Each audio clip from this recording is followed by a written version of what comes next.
Bom dia, pessoal. Bem-vindos a mais uma aula de topografia. E no último episódio... Então, galera, é o seguinte, vamos começar aí, né? Na aula passada, a gente estava falando das coordenadas geodésicas, coordenadas geográficas de pontos, né? Paralelos, tudo paralelo bonitinho, e meridianos, gomos da mexerica, né? As linhas verticais aí passando pelo polo central, né? E indo ali, ó, em referência ao meridiano de Greenwich. Me ocorreu aqui que a gente nunca conversou sobre o comprimento de arco. E a gente está olhando aqui como é que mede essas distâncias, né, de um ponto a outro.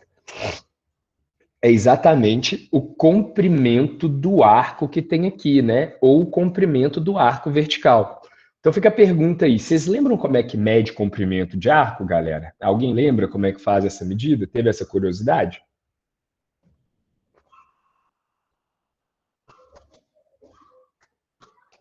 Microfones abertos. Tá na câmera, todo mundo. Vamos abrir uma lousa interativa aí. Calma, Léo, nós estamos ainda acordando.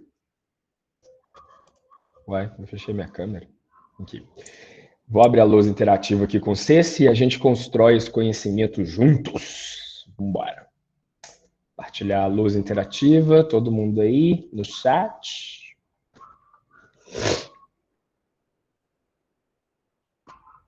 Tranquilo. Todo mundo tá vendo esse quadro interativo aí? Bacana?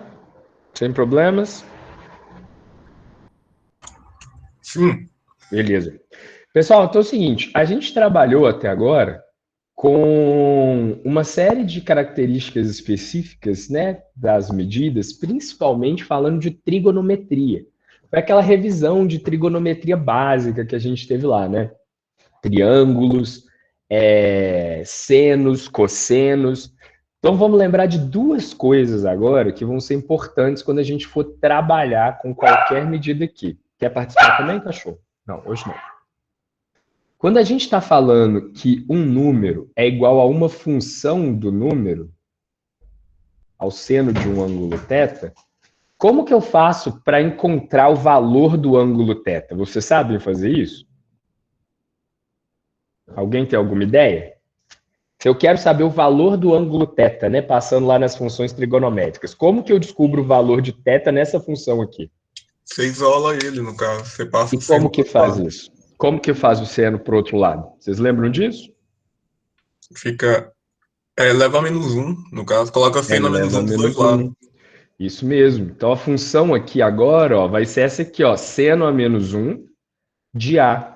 E aí tem que ficar esperto que não é 1 sobre o seno de A, né? É seno a menos 1 de A, é uma função inversa. Essa função aparece para a gente na calculadora também. Estou falando isso porque às vezes, deixa eu partilhar minha tela inteira aqui, que aí vocês vão ver tudo. Estou falando isso porque às vezes a gente vai esbarrar em equações desse tipo. A gente tem os valores das distâncias verticais, horizontais, mas não tem o valor do ângulo interno. E para eu encontrar o valor do ângulo interno, eu tenho que isolar esse número. Então, ó, na calculadora, qualquer calculadora científica que vocês pegarem, vocês vão ter a função aqui, ó. Estou trabalhando com graus, né? Eu uso degrees para graus. Na função trigonometria, ó, aqui eu tenho seno, cosseno, tangente e aquelas outras funções que a gente encontrou, né? Secante, cossecante e cotangente. Se eu clico aqui na opção segundo, né, second, 2nd, eu vou para as funções inversas. Seno a menos 1, cosseno a menos 1. Então, eu consigo encontrar o valor de A, por exemplo. Vamos pensar que A vale 50, né? 50 é igual ao seno de θ. Para eu encontrar o seno de θ, θ vai ser igual à função seno elevado a menos 1 de 50. Isso para graus, tá, galera? Estou falando de graus. Estou falando radiano ainda não. Então, vamos lá na calculadora, né? Estou aqui, ó, degrees, radianos, graduado. Então, vamos para degrees, de grau, digita 50, encontra a função trigonométrica segunda seno menos 1. Ótimo, deu errado, porque não funcionou. E a gente coloca o valor aqui para encontrar essas funções, tá bom? Então, a gente tem que encontrar o valor aqui para encontrar o valor da função lá de dentro. Ai, peraí. E aí tem que dar o valor certinho dela. 50 bonitinho. Cadê? 50. e acha a função segunda do seno aqui. Aí eu estou colocando algum valor errado, eu não sei por que não. Boa pergunta. Por que 50 está dando um valor errado? Será que eu estou colocando em radiano? Não. Bom, ótimo. Usei aí de exemplo para mostrar para vocês e não estou conseguindo colocar na minha calculadora. Muito bem, professor. Bom, enfim, a gente tem que encontrar esses valores aqui dentro. Agora, por que está dando errado o valor input? Eu tenho que descobrir depois. Na calculadora de vocês, bastaria fazer isso. Agora, aqui, função, trigonometria. Vamos colocar aqui, ó, 50, trigonometria, segundo, menos 1. Não sei porque que tá dando errado, não. Eu tenho que parar e ver depois. Mas aqui que a gente encontra essas funções. Ô, Léo, aqui também tá dando errado. Ai, não era para dar, não. Por que será que tá dando errado, hein? Pois é. É assim que encontra o valor. Vamos ver se tá pelo menos achando o seno aqui, ó. O seno acha. Ah, tudo bem. Normalmente esses valores eles vão ser muito pequenos. O valor de 50 ele provavelmente não vai fazer sentido. Ele vai ter que ter um valor muito baixo aqui, quer ver? Ó? Segunda derivada de 0,7, né? É porque vai de menos 1 a 1. Aí no Pois 50 é. eu não ia achar nunca. Ó, a professora que às vezes erra muito, esquece completamente. Vamos lá, ó. 75 e achar aqui o valor do seno menos 1, que é o que o JV falou, né? O que a gente está querendo achar aqui dentro é o valor de um ângulo, não é isso? Então, para a gente achar esse valor de ângulo, ele vai de 0 a 360. O valor máximo que a gente tem para esse ângulo de 0 a 360 é o seno do círculo dos senos, que é igual o JV falou aí de 0 a 1. Ó. Né? A gente tem a função senoidal, ela pode variar de, no mínimo, menos 1 para o lado de cá, ó, até 1 para o lado de cá. Né? A função seno que vai fazendo a curva bonitinha aí dos senos. Né? Tá fora de fase, mas tudo bem. Então isso aqui nunca ia funcionar mesmo não, porque esse valor aqui a gente nunca vai encontrar. Esse valor de A, ele vai ser sempre entre 0 e 1, ou menos 1 e 1, na verdade, né? Porque aí vai estar dentro do círculo trigonométrico dos senos. Então, assim, valor de 50 não faz sentido nenhum. Tio aqui tá caducando, coloca os valores aleatórios, assim, tá bom? Fez sentido? Ou fez mais confusão aí para vocês? Como é que tá aí, galera? Sim, fez sentido. Beleza? Fui eu que errei aqui, tá? O valor que vocês vão encontrar sempre para A, o valor do seno de qualquer ângulo, né? Vai estar sempre entre menos 1 e 1. Não tem como ele estar num valor muito grande. Então, os valores que a gente for encontrar ali, a gente coloca esse valor e joga aqui na trigonometria elevada a segunda. Sem problema? Podemos ir para frente? Sim. Toca o barco. Vambora. Sim. Sim. Fica parecendo aquele programa do Rodrigo Faro, ó, que coloca os fones assim e grita, você troca. Bem que isso era do Silvio Santos, né? Aham. Isso é da minha época. Sim, concordo. Concordo. Isso é antigo. Então, ó, vamos colocar um círculo aqui pra gente, mais ou menos no meio, né? A gente poder trabalhar agora com o comprimento do arco dos ângulos. O que a gente estava falando aqui da última aula? A gente tem que o círculo completo, né? Essa volta toda aqui, ela tem 360 graus, se a gente for trabalhar com graus, ou 2π radiando. Não é isso que a gente sempre trabalhou até agora com os ângulos? Aí tudo bem. Estou construindo uma cidade, vou fazer uma curva. E uma curva pensando num centro circular. Tá? Como que eu faço para calcular o comprimento da curva? Né? Vou pegar uma fatia da pizza aqui. E agora eu estou a fim de calcular o comprimento dessa porção aqui. Ó. Beleza? Alguém tem alguma ideia? Como que a gente pode prosseguir? Alguém lembra disso do ensino médio? Se eu quiser saber o tamanho desse comprimento aqui, ó. Desse comprimento? A gente coloca ele aqui do lado, ó, só para a gente saber mais ou menos quanto que seria esse comprimento, ó. Eu quero saber essa medida. Se eu tirasse esse segmento ali do círculo, quanto que ele valeria numa linha reta? Comprimento do arco. Vocês lembram disso? Aí no caso você vai ter que usar o raio do círculo, né? Beleza. E descobrir esse ângulo aí. E vai usar cosseno ao... Como é que é? Não, você não precisa não. Seno, então seno. Também precisa não. Não? Não. Vamos ver É aqui, ó. vezes Vamos o usar a ângulo, regra né? de O raio 3. vezes o ângulo. É o raio vezes o ângulo, é isso mesmo. Vamos ver aqui, ó. Só para a gente lembrar, né? Para todo mundo falar que a gente reviu isso em alguma hora. Mas vamos ver junto aqui. O seno, a gente usa para outro tipo de função. Essa aqui, quando a gente está num círculo, ele tem o raio para todos os lados do mesmo tamanho, né? Não é uma elipse, então não tem que trabalhar com nenhum tipo de função variável.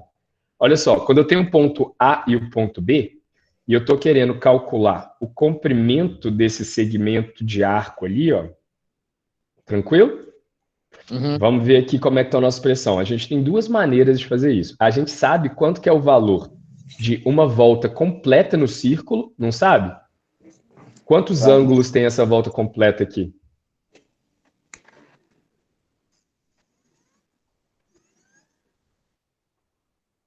Não, peraí que tá dando loop infinito aqui. Vixe, moço, deu algum problema aí. É o loop infinito.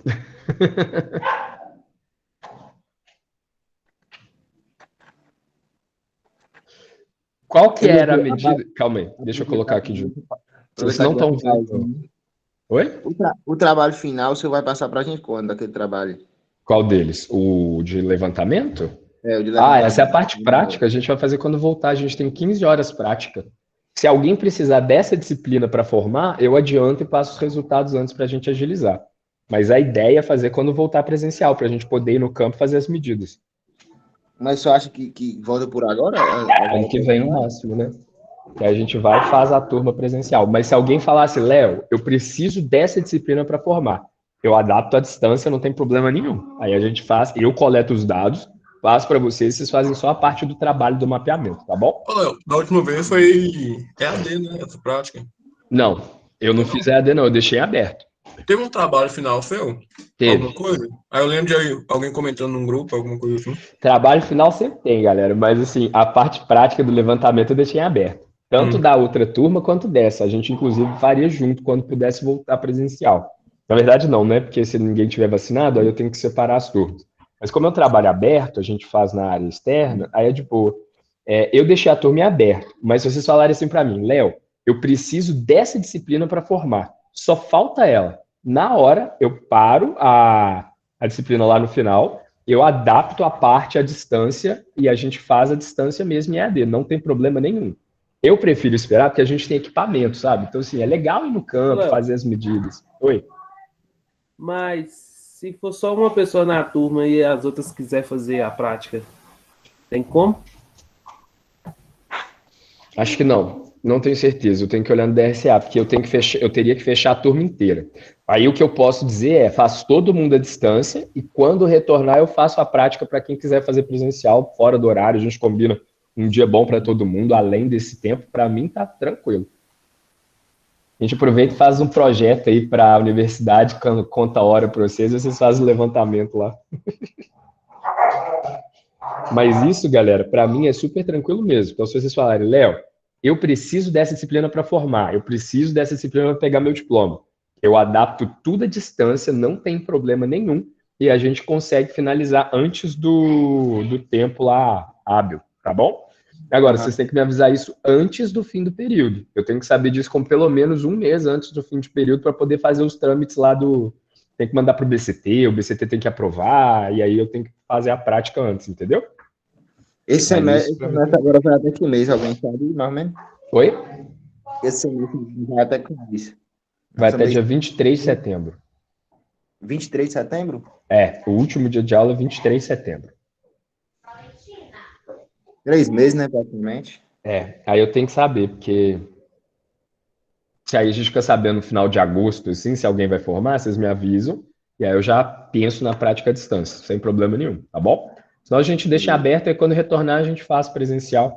A gente marca, vai ser umas 2 tardes de levantamento de dados e o resto vocês levantando os mapas e fazendo a apresentação. E a gente faz um horário que ficar tranquilo, não tem problema nenhum. A apresentação final pode ser à distância, não vou cobrar que vocês vão no campo para apresentar, não. Mas só a parte prática presencial mesmo. E mesmo assim, quando retornar presencial, se vocês não tiverem condições de virem para o campus, aí a gente faz a prática, eu levo o celular, a gente grava no ao vivo, assim, e vocês fazem a apresentação à distância, tá bom? A gente pode fazer isso.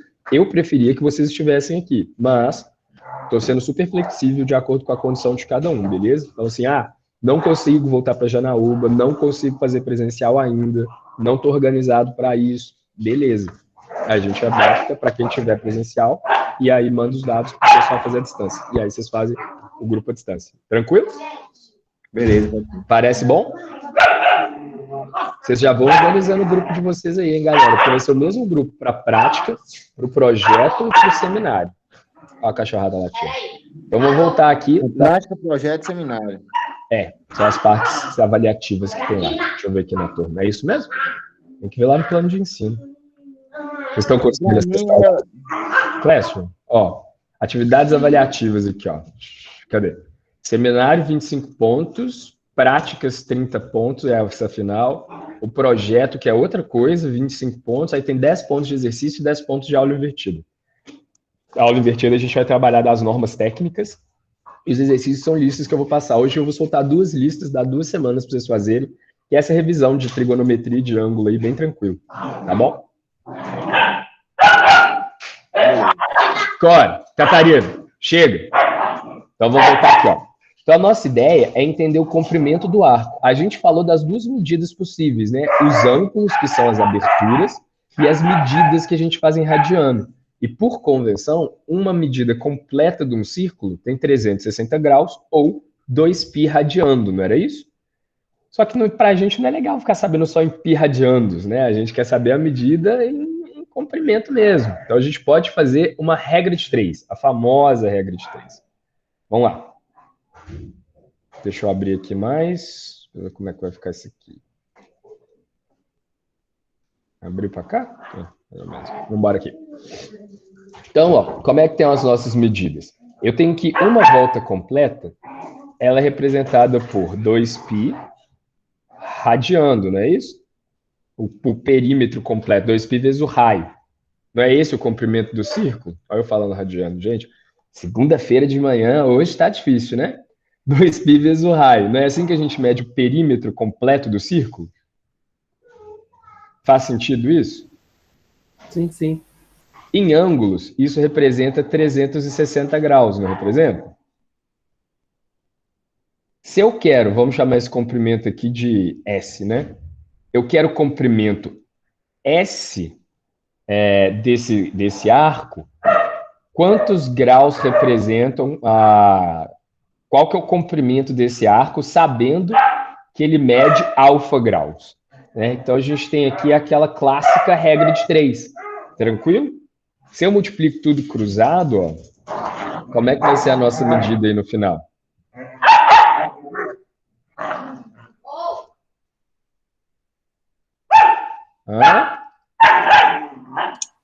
Só fazer a regrinha de 3 mesmo. Faz a regra de 3 aqui, ó.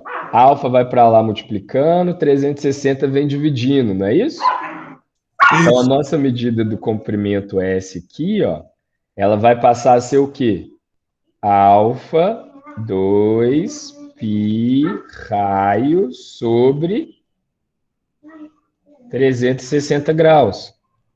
Não é isso mesmo? Certinho até aqui? Sim. Isso. Aí corta 2π simplifica por aqui, 360. Isso. Alfa π raio sobre 180. Essa é a fórmula do comprimento dos... Deixa eu fazer ela grossa agora. Essa é a fórmula do comprimento de um arco de um círculo, tá? De uma circunferência. Depende exclusivamente do ângulo de abertura e do raio do círculo, né? Então, a gente depende dessas medidas de dentro, ó, raio do círculo e ângulo de abertura. Isso aqui, se a gente fizer em graus, né? Ah, Léo, mas eu gosto de trabalhar com radianos, as minhas medidas aqui são radianos. Não tem problema, a gente pode fazer do mesmo jeito. Ó, vamos fazer o nosso círculo aqui. Vou fazer a medida aqui do... Opa! Finge que o meio dele é aqui, ó. Tem uma medida aqui. Temos medidas aqui de R.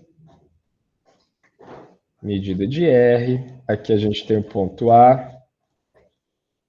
E aqui a gente tem o ponto B. Não é isso? O ângulo alfa em radianos. E a gente quer saber o mesmo comprimento aqui. Para não ter que decorar a fórmula, tá, galera? Só lembrar isso. Quer decorar a fórmula? Decora aí, ó. Comprimento do arco é o ângulo vezes π vezes o raio do círculo sobre 180. Mas se tiver em radianos, fica mais rápido, né? Por quê? Como é que são as medidas aqui em radiano? Ó, a circunferência toda, a gente continua com 2π raio, não é? Esse é o perímetro. 2π raio.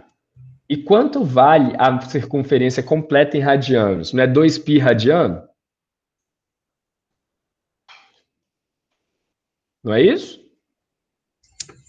Vocês estão me acompanhando aí, galera? Como é que é aí? Como é que é? Repete essa parte de novo. O círculo completo, quando a gente está trabalhando com graus, a gente fala de 360 graus. Quando a gente está trabalhando com radianos, o círculo não tem 2π radiano? Não é esse o valor padrão? Isso. Então, beleza. Então, ó, perímetro, 2π vezes o raio, é igual à abertura, né, de 2 radiano, que é o tamanho completo. Quanto que vai valer esse segmento S agora? Ele vai ser referente a essa abertura alfa, não é? Esse meu alfa está parecendo um peixinho. Vai ser referente à abertura alfa. Então, aqui a gente tem uma regra de 3 diferente, ó. Esse vai para lá multiplicando, esse vai para lá dividindo. Então, ó, comprimento S vai ser igual a 2π vezes o raio vezes alfa sobre 2π. Aí simplificou. E essa era a medida que o JV tinha falado lá na frente, né, JV?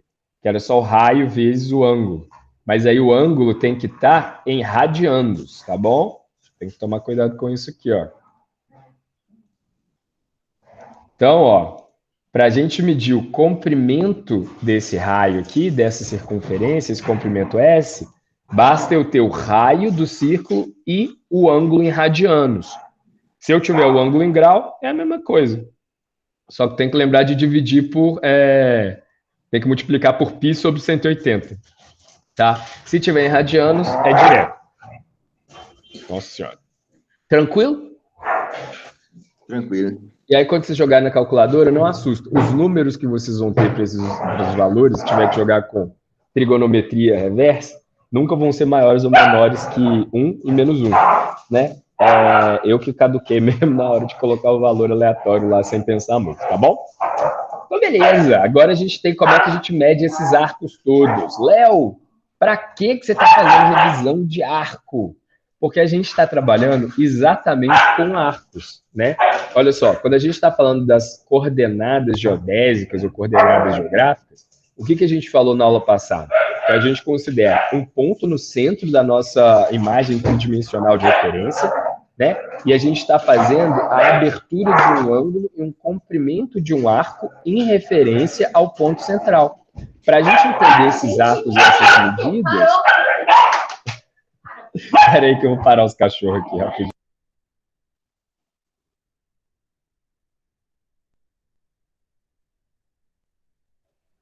Vida louca. Vamos ver se para. Então, a gente tem que entender como é que faz essas medidas nas nossas áreas principais, né? A gente tem que entender como é que faz esses comprimentos. Então, na aula passada, a gente parou, foi aqui, não foi? A gente estava falando sobre latitude geográfica, geodésica, né? Ou longitude geográfica, geodésica. Lembrando que a gente não trabalha com uma esfera perfeita, tá, galera? Mas é suficiente que a gente use esses mesmos conceitos e essas medidas. Então, vamos ver como é que fica aí, ó, no planeta Terra. A nossa divisão, quando a gente está olhando, né, para o eixo de rotação da Terra, direto para o eixo dela, a gente tem essa visão aqui, ó, né? O eixo passa aqui no meio, norte e sul, e a gente tem uma linha que divide no meio, que ela é perpendicular a esse eixo de rotação. Essa linha que é perpendicular, ela chama equador. O cachorro participa mais que os alunos. Ô, esses cachorros, elas estão doidas, meu filho. Ah, faz o quê, né, cara? Home office é isso aí. Essa hora da manhã, elas ficam meio agitadas. Aí fica uma correndo atrás da outra. Um dia desses eu vou mostrar pra vocês essas bagunças aí. Mas aí, olha só. A gente tem a linha principal, que ela é perpendicular ao eixo de rotação. É a linha que a gente chama de equador, tá bom? Aí todas as linhas de divisão do planeta que a gente faz em relação a ela são paralelas a esse equador, né? São fatias da Terra paralelas. Quando a gente for ver no mapa, no desenho, a gente aqui está vendo no formato de esfera, né? Quando a gente abrir essa esfera e tentar espremer ela no mapa, vocês vão reparar que essas linhas daqui, ó, elas vão ter uma concavidade apontando para o equador. Concavidade é a barriguinha, a abertura da barriguinha, né? Então todas vão ficar para cima e as que estão para baixo vão ficar para baixo. Mas a divisão no sólido, né, é esferoidal, no geóide, elas são planos paralelos ao equador, vão fatiando ela aí paralelo. E o nome de cada linha dessas é paralelo. Pensando, né, que elas começam aqui na frente, mas elas circundam o globo inteiro. Então, ó, se eu começo aqui o paralelo de 15 graus, lá atrás e aqui na frente, tudo vai ter 15 graus, é o mesmo paralelo. O de 30 graus, a mesma coisa, é o mesmo paralelo na frente e atrás para qualquer lugar. E aí, esses paralelos, eles variam de 0 grau no Equador até 90 graus no Polo Norte, 90 graus no Polo Sul. Quando vai chegando lá nos polos, eles vão ficando um pouquinho mais perto, né? Porque a variação angular ali é muito maior, já que a gente está trabalhando com uma esfera de polos achatados, né? O geóide, o elipsoide de polos achatados. Aí ele vai ficando um pouco mais próximo à distância de uma linha em relação à outra, tá bom? A longitude já é aquela outra medida que é um pouquinho diferente. Ela varia muito mais, a gente tem 360 meridianos, e os meridianos são essas linhas verticais que passam assim da metade do planeta, desde o Polo Norte até o Polo Sul, né? E diferente do paralelo, elas não continuam na parte de trás, né? Elas não são planos, elas são linhas. É como se a gente pegasse uma linha e saísse abrindo ela, muito parecida com os gomos de uma mexerica, ó. Repare que cada parte aqui a gente tem um gominho bonitinho, tá vendo? Então aqui a gente tem o Polo Norte, lá embaixo a gente tem o Polo Sul, e aí a gente tem a linha de referência. A linha de referência, ela passa na cidade de Greenwich, aqui na Inglaterra, e é uma linha que vem do Polo Norte até o Polo Sul, que é o meridiano principal, que é 0 grau. Aí, além desse 0 grau, ele não continua 0 grau para o outro lado. O outro lado é o meridiano de 180 graus, ó, que começa aqui e vai lá para o outro lado. Porque a abertura que a gente tem, né, nesses paralelos, nessas linhas, não são bem paralelas, né? No mapa elas ficam paralelas. Essas linhas verticais, paralelas à direção aqui do eixo de rotação da Terra, a gente vai ter uma variação de até 360 graus para fazer a volta completa. E aí a gente consegue ter um nome certinho para cada posição e entender como é que funciona toda essa divisão, ó. Então, à direita, né, no sentido de rotação aqui, do meridiano de 0 grau, meridiano de Greenwich, a gente aumenta os graus até chegar em 180, ó, 15, 30, 45, 60, 75, 90, 105, 120, 135, 150, 165, 180, né? A gente gira tudo para cá, 180 graus positivo, quando está girando para o leste. Quando a gente está olhando para o oeste, a gente também aumenta de 0 a 180, mas vai para o oeste, ó. Então aqui são negativo. Chega lá na linha de 180, ele é 180. Ou ele vai ser um número menos 180 ou mais 180. Mas é a mesma linha, né? Essa linha aqui atrás também é chamada da linha internacional de data, né? A gente vai falar um pouquinho mais para frente, mas pensa só, a Terra ela está girando, né? Sempre nesse sentido. Né? Ele está indo em rotação do sentido do leste para o oeste, do leste para o oeste. Está girando. Então, se a gente está falando ali dos fusos horários, né, dessas linhas de fuso horário, se eu passo aqui para trás, eu tenho que sempre ir diminuindo as horas, né? Vai subtraindo as horas. E quando eu estou indo aqui para frente, vai somando as horas. O que acontece quando eu chego na linha dos 180? Na linha dos 180, se eu continuo somando as horas, eu vou para a parte do lado de cá, somando horas, o que não faz sentido. E se eu continuar subtraindo, eu venho para o Japão subtrair horas, que também não faz sentido. Por quê? Isso tem a ver com o primeiro país que aparece no Sol lá, que começa amanhã, né, que está lá no leste. Né? E isso é uma convenção internacional, só para a gente contabilizar o tempo e os dias certinhos. Então, ao invés da gente diminuir mais uma hora ou aumentar uma hora quando atravessa essa linha, a gente troca a data do dia, né? Passando aqui, ó, do oeste para o leste, a gente soma uma data. E passando do leste para o oeste, a gente subtrai um dia na data. E aí a gente tem que todo mundo assim, tá vivendo no mesmo dia, na mesma hora, de acordo com o fuso horário que a gente está vivendo ali. A gente vai voltar nisso para frente, mas só para a gente entender, né, que não fica somando infinito, subtraindo infinito. Então, ó, paralelos, meridianos, todos dividindo o planeta Terra em fusos de laranja aí, ó. E a gente tem pequenos pedacinhos, ó, quadradinhos, né? Formato aí de quadradinho, um retângulo, com áreas bem menores para a gente pensar nas distâncias entre elas, tá bom? Então, como é que funciona esse sistema de coordenada, né? A gente tem lá várias maneiras de representar a Terra, né? A gente tem o formato real, que é esse aqui, ó, com a superfície, né? As altitudes das montanhas, as depressões. A gente tem o elipsoide, né? Que é o formato idealizado, e o geoide, que é o nível do mar, referente muito à gravidade em cada ponto. Então, para cada ponto de representação, a gente precisa aplicar correções, né? Hoje em dia, os programas eles fazem isso de forma automática, quando a gente está trabalhando com um datum específico, com um referencial específico. Então, a gente não precisa preocupar muito, mas é importante saber que existem correções, porque não é simplesmente jogar o valor e trabalhar com ele, né? Então, a gente tem a tal da altura do elipsoidal, tratada como um número H, né? Ela é a distância de qualquer ponto desse elipsoidal, contínuo, regular, né? Você pensa numa reta normal em relação a essa superfície, ou seja, que faz 90 graus aqui, ó, na superfície aqui, em relação ao acidente do relevo, a forma real do relevo, né? É a superfície do planeta. A essa distância, a gente vai chamar de altitude elipsoidal, que é o tanto que a nossa forma idealizada do elipsoide, que é a forma que a gente consegue usar verdadeiramente para os modelos matemáticos, né, em relação ao terreno real. Existe essa variação, aqui ela está super exagerada, tá? Mas a gente chama isso de altitude do elipsoidal. É a variação que tem em relação à nossa forma idealizada e à superfície da Terra. Na prática mesmo, a gente usa uma outra altitude, que é a altitude ortométrica, né? É um pouco difícil da gente fazer a referência de modelos teóricos para a vida real. Agora, a gente consegue fazer cálculos de distâncias dos modelos da prática real com outras formas de representar a prática real. Mas juntar os dois dá um pouquinho mais de trabalho. Imaginem vocês, o elipsoide ele é um modelo teórico, né? Ele é criado para representar o planeta.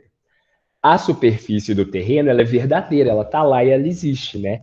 E a gente falou que é difícil modelar ela. Agora, existe outra coisa que é o geoide, que é praticamente impossível de modelar também, mas ele é a forma real, né? Que é o nível do mar, é o ponto da altitude do mar, desconsiderando as montanhas e as depressões, como se fosse a linha contínua daquele formato do planeta. Isso também é um formato real, né? Ele representa diretamente as influências da gravidade em todos os pontos do planeta, né? É onde está ali estável o nível do mar. E aí, o que a gente consegue medir? Se isso é verdadeiro, né? O nível do mar em relação a um ponto é verdadeiro e a superfície do terreno é verdadeiro, a gente consegue realmente calcular as distâncias de um ponto para o outro. E essa altitude, que é o que a gente usa na prática, chama altitude ortométrica, tá bom? Ela é uma altitude que é definida pela distância vertical até o nível médio do mar do ponto considerado. Essa palavra datum vertical a gente vai trabalhar na frente, mas datum é todo modelo de referência, todo referencial de apoio das medidas. Então, olha lá. A gente tem uma linha, né, que ela é vertical em relação ao ponto que eu estou trabalhando, né? A gente tem as linhas normais aqui, ó, que elas são, né, perpendiculares à superfície que a gente trabalha. E aqui o que a gente está calculando é o prolongamento dessa medida dessa altura, perpendicular aqui em relação ao ponto do geóide, e a gente mede a variação da superfície em relação ao nível do mar. A gente não costuma falar, né, a altitude da cidade em relação ao nível do mar, porque o nosso geóide, é o nosso datum de referência, né, é o próprio nível do mar, que ele é medido em estações lá de referência nas costas dos países, né? Pontos de alta precisão de altitude com GPS muito precisos e pontuais. É difícil estender esse conceito para dentro do continente, mas é o que a gente faz. É o que a gente tem, é o que dá para fazer. Belezinha? Então, ó, altitude elipsoidal, a forma do elipsoide em relação à superfície da Terra. Altitude ortométrica é a altitude em relação ao nível do mar. Tá? É a altitude de um ponto qualquer em relação ao geóide de referência. Nada mais é do que dizer a altitude em relação ao nível do mar. Tranquilo? Para essas formas de representação verticais, de altura? Tá tranquilo. Beleza. Então vamos falar das coisas, né, que a gente tem aí de impossibilidades, de possibilidades.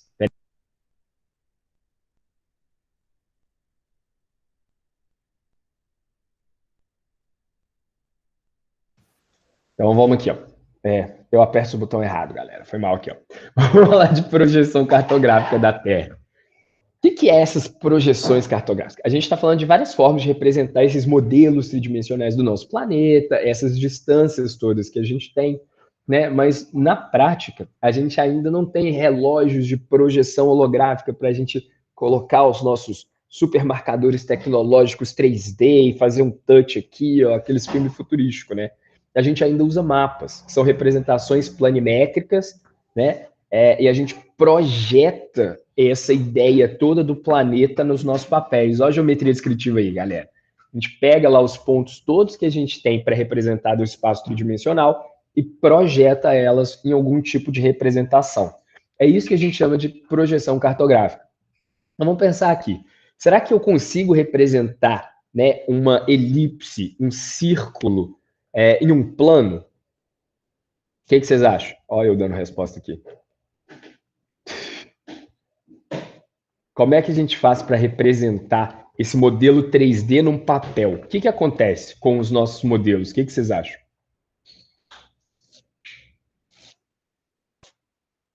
O que, Léo, que você perguntou? Quando a gente tem um planeta, né, ele é um geóide, ele é uma elipse, ele é um elipsoide formado com uma bolota.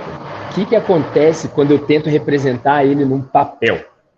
Quais problemas que eu posso encontrar? É possível representar um elipsoide num papel sem nenhum problema?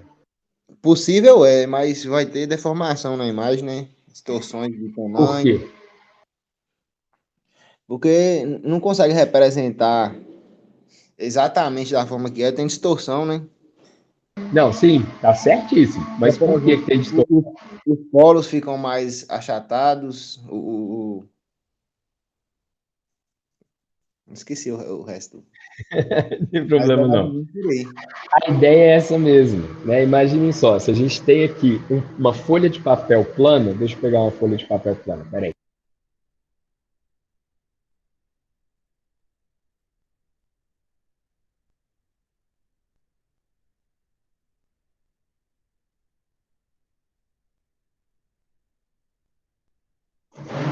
Quando a gente tem uma folha de papel plana para representar uma bola, qual que é o ponto com menor distorção na minha imagem? Quando eu estou tentando representar aqui dessa forma. O que vocês acham? É o meio da figura? É o ponto mais no cantinho aqui da bola? Qual que vai ter o menor distorção? O ponto do meio. O ponto no meio. Essa é a ideia, que é o seguinte, para eu representar uma figura esférica ou parecendo uma esfera num papel, é muito difícil, né? Eu não consigo projetar os pontos. O que é projetar? Não é pegar todos esses pontos que estão aqui em cima e jogar eles no papel como um carimbo, como se eu estivesse achatando esse círculo para cá. Se eu estiver achatando ele para cá, levando todos os pontos para cá, olha, aqui tem uma distância que não está muito próxima do papel. Ela está longe. Os pontos no meio, igual o JV falou aí, eles estão bem no meio. A gente vai carimbar certinho. Então, quanto mais distante eu tiver do meu centro de representação, nesse caso daqui, a gente tem mais distorção.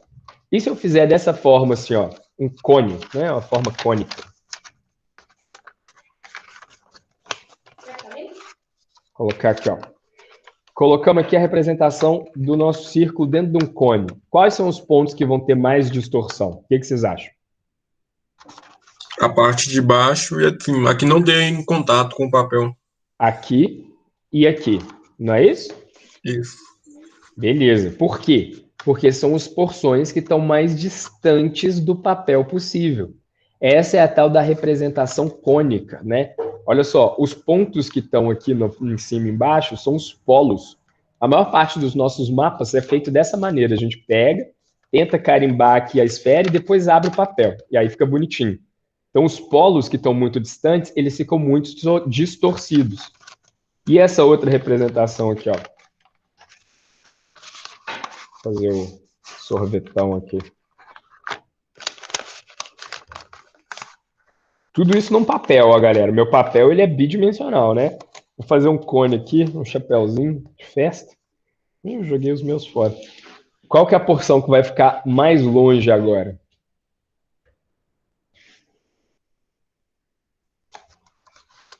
A mesma coisa, aqui não tem contato com o papel. Essa porção aqui. Uhum. E a outra porção do outro polo? Ela já ficou mais próxima. Já ficou mais próxima. Então, a ideia do cone, eu consigo representar uma meia esfera de cima muito mais precisa do que aquele cilindro, né? Então, a gente vai ter uma boa representação de só metade da esfera. Então, essas são maneiras que a gente tem para representar essas figuras tridimensionais na minha folha bidimensional, né? Fica mais fácil da gente trabalhar. Todas elas vão ter distorções. Todas as representações vão ter alguma distorção em algum ponto. E a nossa ideia é trabalhar com a menor distorção possível, tá joia? Então, essa projeção cartográfica, ela é essa transformação matemática, né, executada em cima desses pontos, né? A ideia é tentar controlar a deformação, né, a ruptura, os estiramentos, as dobras das imagens o máximo possível, para que a gente não tenha uma variação da nossa figura.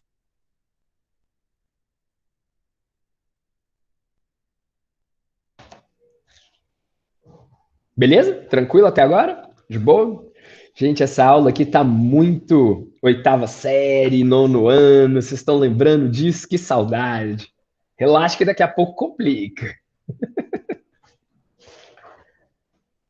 Então, ó, o que eu tô falando aqui? São os tipos de representação, né, que a gente tem do nosso planeta. Olha lá. Quando a gente está falando aqui do cilindro bonitinho, olha como é que as partes que estão próximas do Equador, elas tocam o papel. E quanto mais distante for do Equador, elas não tocam o papel, nem no Polo Norte, nem no Polo Sul. Então, quando a gente for fazer o nosso desenho do plano, olha como é que fica o mapa. O mapa é a folha, né? Mesmo do jeito que ela está aqui, bonitinha, ó. O Equador, tudo que tiver no Equador está com pouquíssima distorção. E tudo que tiver aqui na parte de cima e de baixo, peraí, a gente vai ter uma distorção muito grande, né? Tanto no Polo Norte quanto no Polo Sul. Beleza? Aqui, da outra forma, ó, a gente tem o cone. O Equador está bem um pouquinho estiradinho, né? Mas aí ele usa o quê? Ele usa um centro do meio da esfera para representar com mais precisão. A distância de variação do polo e do Equador aqui para essa representação cônica é menor do que a distância dos polos em relação à representação cilíndrica. Tranquilo? Então, a representação cilíndrica, ela distorce muito nos polos. Os cones, eles tentam diminuir essa distorção no polo. Então, olha como é que fica o mapa. Fica um pedaço de um triângulo, né? Com arco de circunferência, que a gente sabe medir agora, né? E a gente tem essa variação aqui, ó, para representar o polo norte e um outro cone para baixo para representar o polo sul. Beleza? Dessa forma, a gente tem a representação um pouco mais fidedigna de como são os tamanhos, né, dos continentes nessa forma. A última maneira que a gente falou aqui hoje foi o ponto planar. Eu coloco um plano, né, uma folha, em cima da minha esfera e tento projetar todos os pontos da esfera no papel. Tudo que estiver próximo do centro ali do polo vai ficar muito bem representado. Tudo que estiver muito distante do polo, né, do centro ali do mapa, vai ficar bastante distorcido. Mas é uma excelente maneira de visualizar todas as massas continentais estratégicas, né? E como que elas estão organizadas. Por exemplo, para ver os polos mesmos, normalmente nas representações que a gente tem, né, cônica e cilíndrica, os polos ficam avacalhados. essa daqui, o polo tá maravilhoso se eu colocar meu mapa em cima do polo, né? Imagina se eu colocar esse mapa em cima de Janaúba. Janaúba vai ficar bem representado. O resto do globo vai ficar bem avacalhado. Hoje, a gente está acostumado a trabalhar com esse mapa cilíndrico aqui. Vocês sabem por que foi escolhido o mapa cilíndrico como padrão nosso e que a gente usa desde a época das grandes navegações? O que vocês acham? Não sei não. Vamos pensar aqui. Seria mais fácil de visualizar? Num papel? Isso. Por quê? Porque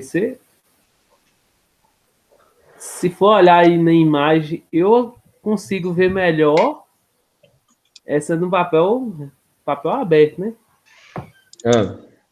Eu tenho uma suposição. Porque o cilindro é o que dá mais representação, é o que vai ser mais confiável. Porque vai pegar mais pontos. Deixa eu colocar uma coisa aqui para vocês, para a gente poder ver junto. Pegar mais ponto ou menos ponto é uma coisa bem relativa, tá? A gente vê ali a representação dos pontos de acordo com onde que eu coloco o meu mapa. Então, ó, vou colocar aqui para vocês como é que ficam os mapas de representação cilíndrica, né? O que chama muito atenção nesse mapa? O que vocês acham? Vocês sabem quais são os maiores países do mundo? A Rússia. Rússia. Estados Unidos, Canadá e China. Canadá, Estados Unidos, Brasil e China? China, Brasil. Brasil em quinto lugar. Brasil em quinto, muito bom. Beleza. Olhando para esse mapa, faz sentido isso, desses países terem esse tamanho? Olha só a Groenlândia. A Groenlândia é essa ilha grande aqui, ó. Tá bom? Essa ilha grande, ela tá maior do que muita coisa lá para baixo, não tá não? Beleza. A Rússia não tá muito grande também, não? Olha o tamanho do Canadá e dos Estados Unidos. Olha o tamanho da África. A África é um continente, tá, galera? O Canadá não parece ser muito maior do que a África? O Canadá? Nesse mapa aí que a gente está vendo, ó, é só olhar. O Canadá está aqui, a África está aqui. Parece muito maior, não é? Sim. Olha que interessante. A maior parte dos nossos continentes, elas estão localizadas no hemisfério norte, a massa continental. Se eu passo a linha do Equador aqui em cima tem muito mais massa continental do que aqui embaixo. E quem eram os grandes detentores do poderio naval na época das grandes navegações? Portugal, Espanha e também Inglaterra, né? E os países europeus, eles estão localizados no norte. É uma questão de ego, tá? A escolha desse mapa. Por quê? Porque quanto mais longe da linha do Equador, mais distorcido fica o tamanho dos países. Então, o mapa que mais distorce os países do norte para fazer eles parecerem maiores do que eles são os mapas de representação cilíndrica. Então, aqui, ó, a Europa, ó o tamanho dessa península escandinava. Ela está praticamente do tamanho da Argentina, do Chile. E não é verdade, isso é muito menor. A Groenlândia, ela cabe aqui dentro tranquilamente. A África é muito maior do que os Estados Unidos e o Canadá. A Rússia não é esse monstro, não, ó. Svalbard, que são as ilhas mais ao norte, ali junto com as ilhas de Faroe, elas não são esse monstro gigantesco. E eu não sei se vocês já viram que tem a Antártida, ó. A Antártida, ela pega o Polo Sul inteiro. A Antártida não é esse mundo gigante. Então, a escolha desse mapa, né, cilíndrico, é para ressaltar o tamanho dos países localizados no hemisfério norte, para parecer que eles são maiores do que eles realmente são. E aí, no mapa, dá a ideia de que o meu país é maior, meu país é melhor. Puramente ego. Tudo a ver com a distorção dos mapas. Tranquilo? Então, beleza. Vamos embora, então. Compartilhei de novo. Compartilhei. Então, essa é um pouco da história dos mapas, dessas projeções cartográficas, né? Então, vamos lá.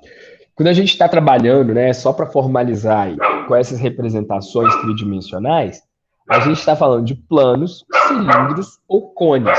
Eles podem ser secantes, né? Eles passam assim no meio e pegam em 2 pontos, ou eles são tangentes à superfície, pegam num único ponto. E quando a gente faz essa transformação de representação, a gente precisa garantir que os pontos vão estar localizados no mesmo lugar, porque senão cada um vai fazer um mapa, e esse mapa vai ter uma diferença em relação ao meu mapa, ao mapa do Jordano, ao mapa do Juan, da Cândida. Uai, Cândida caiu? Do JV, né?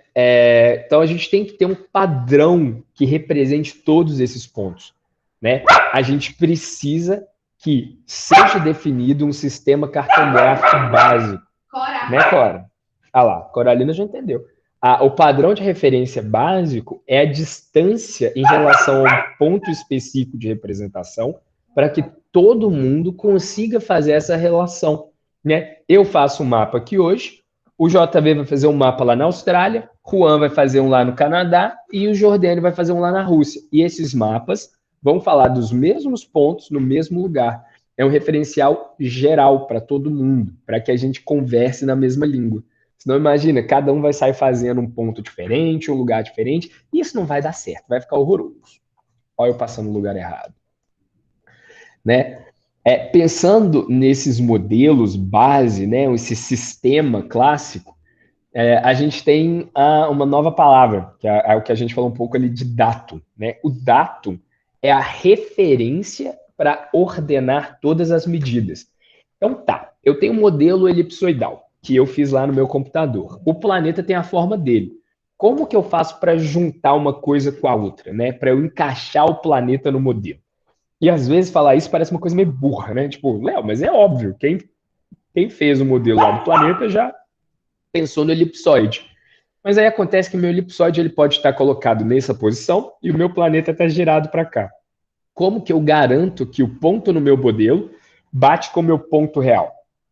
A gente precisa saber exatamente onde aquele ponto está no espaço. Para quando eu conseguir casar, né, o meu modelo com a vida real, ele se encaixa igual um quebra-cabeça, assim, ó, e fique um juntinho do outro. Tudo em sincronia, girando maravilhoso. O planeta girando, o modelo girando junto, e todos os pontos no mesmo lugar. Dessa forma, a gente realmente consegue, né, se locomover e indicar os pontos na superfície do planeta. No Brasil e no mundo, né, esse é o principal que a gente tem aí. A projeção utilizada para a gente mapear esses pontos, né, saber as distâncias, é conhecida como a projeção universal transversa de Mercator. É o famoso UTM, tá bom? Por que é utilizada essa UTM? Essa, a gente vai aprender um pouco sobre ela, ela é uma das que tem a menor distorção possível para os pontos. Então, quando eu estou trabalhando com a distância em relação a pontos específicos alocados no espaço, a menor distorção que eu vou ter de uma medida de um ponto para outro é essa projeção transversa, universal transversa de Mercator, UTM, beleza? Vocês já devem ter visto ela com uns números muito grandes, né? 300.790 milhões, 300.790 de ordenada norte-sul, 7.544.380 leste-oeste. São medidas muito grandes, porque elas definem um lugar muito específico no espaço. A gente vai entender como é que ela funciona, né? Ela é uma projeção conforme, ou seja, a gente faz a representação dela mantendo os ângulos e formas de pequenas áreas sempre consistentes com a representação real, tá? A nossa ideia aqui agora, a gente falou do cilindro, né?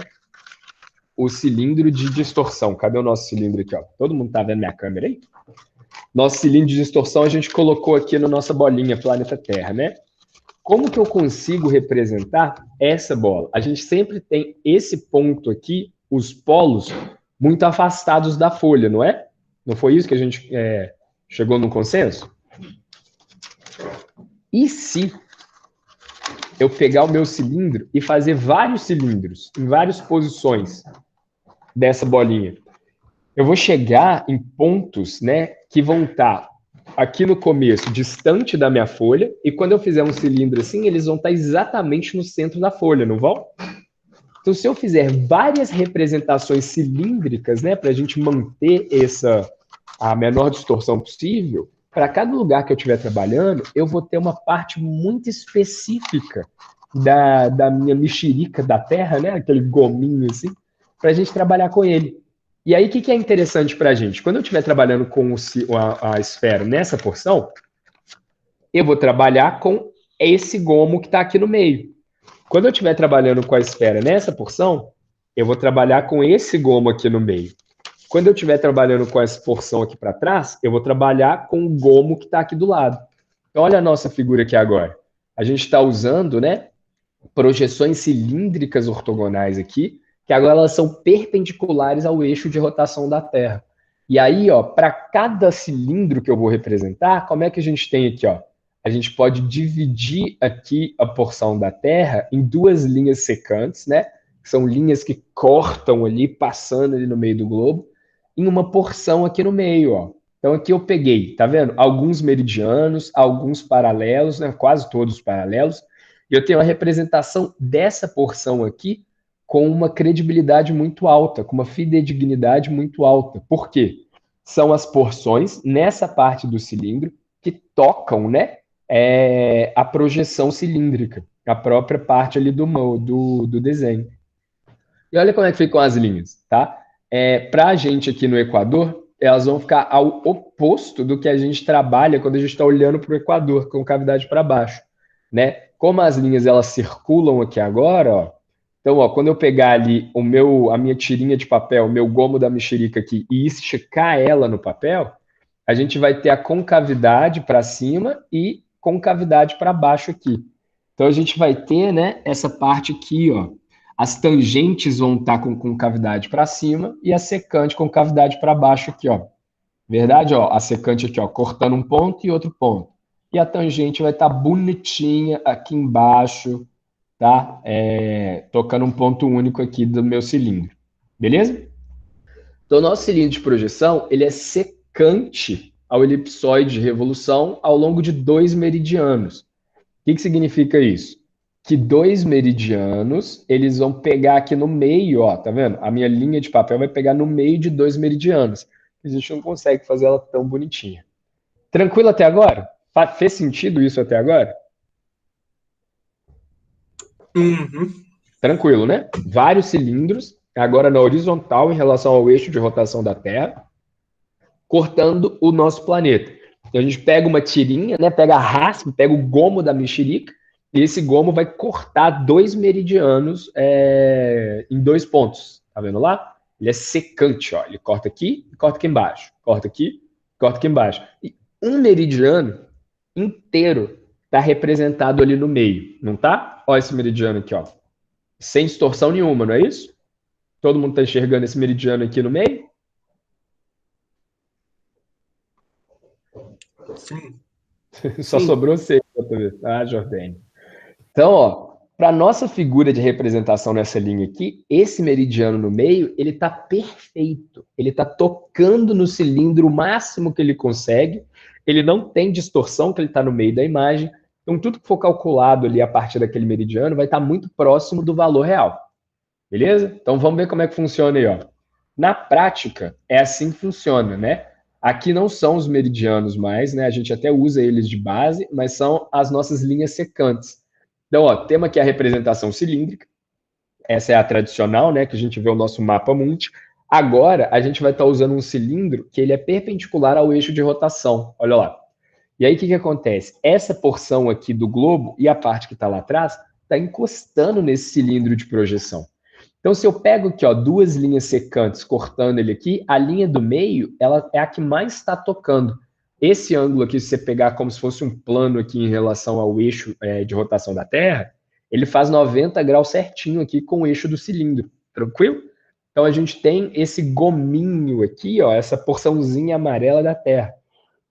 Tudo que tiver em cima dessa linha vai estar representado com muita precisão, muito próximo das medidas reais. No caso aqui, ó, uma parte dos Estados Unidos, Canadá, Groenlândia, América Central, aqui os países daqui da costa, né, Equador, Peru, e aqui para baixo o Chile, né, vão estar muito próximos desse meridiano aqui, dessa linha do meio, bem bonitinho, tá bom? Então, ó, a gente usa a projeção cilíndrica conforme. A gente vai ver a representação dela, sim, mas na verdade ela é uma função de transformação, tá? Por quê? É mais fácil eu ver no plano bonitinho, quadradinho, assim, tudo separado. Mas o que esse quadradinho representa é a forma verdadeira, né, do elipsoide do lado daqui, aplicada uma função para que se garantam os tamanhos, né, das escalas, os ângulos entre os pontos calculados e a própria forma. Então é óbvio que nunca vai dar para a gente representar da forma perfeita o nosso cilindro lá, que é 3D, né? A gente vai ter uma transformação, ou seja, a aplicação de uma função para transformar aquela nossa figura no modelo como ela é de verdade. E aí, o que a gente tem que entender aqui, tá? Aqui está o nosso cilindro tangente, bonitinho. Aqui está o nosso elipsoide. Aí o que acontece? Por que a gente não usa o cilindro tangente bonitinho aqui do lado? O que vocês acham? Vamos trabalhando aqui com um cilindro que corta aqui no meio. Vou deixar a resposta aí, ó, para vocês pensarem um pouquinho. Por que a gente trabalha aqui, ó, com projeção de cilindro secante e não com cilindro tangente?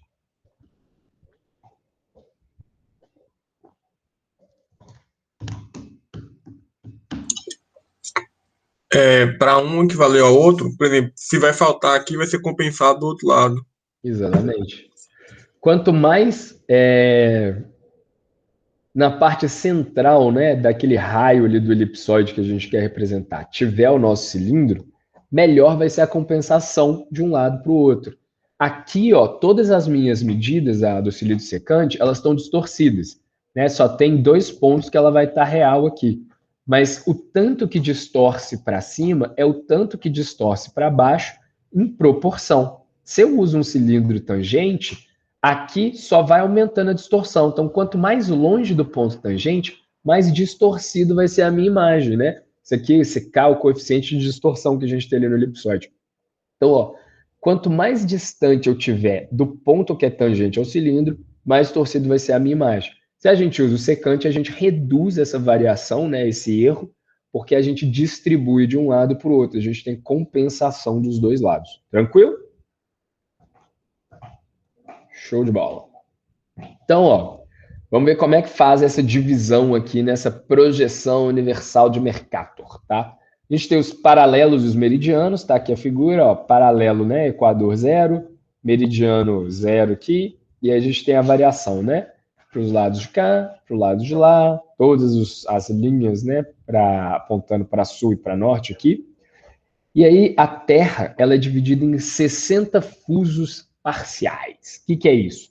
A gente pega 60 cilindros de representação e tira uma fatia desse cilindro, tá bom? Então, para cada fuso, a gente vai variar aí uma amplitude de 6 graus, beleza?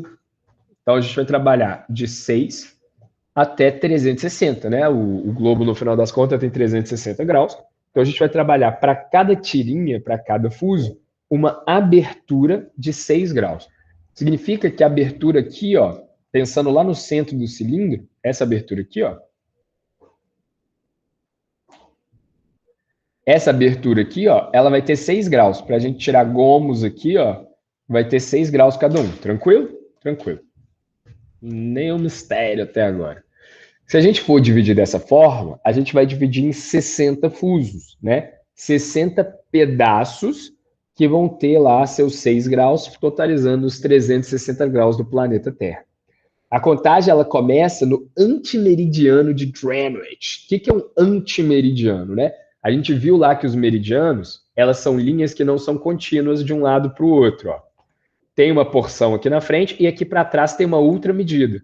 Essa outra medida aqui para trás é o antimeridiano. É como se fosse a continuação da linha do meridiano no outro lado da representação tridimensional do esferoide, tá bom?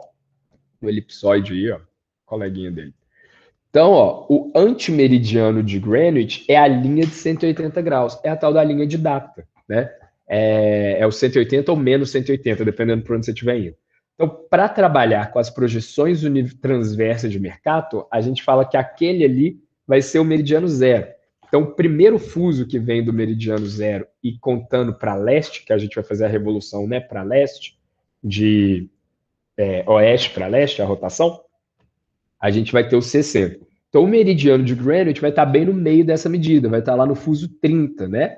A gente vai ver como é que faz essas divisões agora.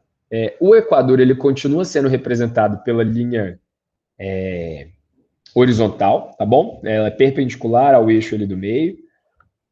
Bonitinha, do jeito que a gente sempre mediu. O meridiano central é uma linha vertical. O meridiano central não são os meridianos como a gente estava vendo ali atrás do Greenwich, enfim, 0 a 180. Aqui o meridiano central é a linha que vai do polo norte ao polo sul, no centro do nosso cilindro secante de representação, tá bom? Então, esse meridiano central, MC, vamos chamar ele de MC, ele é essa linha que passa aqui no meio, bem no meio da nossa representação secante, tá bom? É o que tem menos distorção. Os paralelos, eles acabam tendo curvas com concavidade, que era o que a gente viu ali atrás, ó. Tá vendo? Fica com concavidade para cima e para baixo, né? Na verdade, elas são linhas paralelas ao equador. Mas por que a gente está distorcendo a imagem, olhando para cima ou para baixo, elas vão ter a concavidade para os polos dessa vez, tá bom? Peraí, aqui, ó. Os meridianos, sem ser o meridiano central, que é o que eu estou lendo ali, o nosso MC, eles vão ter a concavidade apontada para o próprio meridiano. Isso faz sentido. Isso é o formato do gomo da nossa mexerica aí, ó. Vários gominhos assim, né? Espalhadinho. Tudo bem. Vários gomos espalhados. Então, os nossos meridianos têm a concavidade apontando para o nosso meridiano central, que é essa linha do meio que a gente vai usar como referência para todas as medidas nessa projeção universal, tá bom? Então, vamos lá, ó. O meridiano central e o equador são representados sempre por linhas retas. Então, ó, linha reta aqui, linha reta aqui. Vamos ver como é que fica. O planeta está aqui, ó, norte, sul, leste, oeste. A linha do meridiano central está retinha, o equador aqui está retinho. O nosso gomo da laranja aqui, ó, da mexerica, está nessa porção amarela. Então, eu vou ter 60 fusos iguais a esse. Eu pego um, planifico. Então, tá aqui meu primeiro fuso, ó. Pego 2, planifico. Pego 3, planifico. E por aí vou, beleza? Aqui vai ser o meridiano central, né? Que é o meridiano lá do meio aqui, de 60 fusos. Vai, quem que voltou aí? Juan? Como a gente começa... Depois você pega essa parte lá. Então, a gente tem tudo planificado, ó, do fuso 1 até o fuso 60, beleza? São 60 fusos que a gente tem no planeta, representando bonitinho aí. Sendo que a gente começa a contagem agora da linha universal de data, do antimeridiano lá. Beleza? Sem problema? Então, ó, meridiano central é sempre essa medida aqui no meio, que é uma linha reta, e o equador sempre vai estar na linha reta. Na planificação, as linhas até aparecem aqui em linha reta. Na vida real, elas estão com cavidade para cima ou para baixo, se estiver mais perto do norte ou do sul. Mas aí a gente planifica esse gominho da laranja e fica esse barquinho aqui do lado. Tranquilo? Sarcófago do Egito aí. Então, o que a gente faz, né? Se cada cilindro a gente está trabalhando com uma abertura, né? A abertura ali no meio de 6 graus, eu vou ter 60 fusos de 6 graus cada um. Então, a gente vai ter, ó, medidas aqui, um cilindro azul, um cilindro verde, um vermelho, aí vem várias cores de cilindro. E para cada um deles, ó, eu tenho a representação nessa porção aqui, ó, do norte até o sul. E aí a gente pega só essa porção aqui de representação, até que eu tenha representado toda a superfície terrestre nesses polozinhos de 6 graus cada um. Claro que vai ter sobreposição nos polos, né? Porque os polos eles vão estar sempre representados em todos esses cilindros.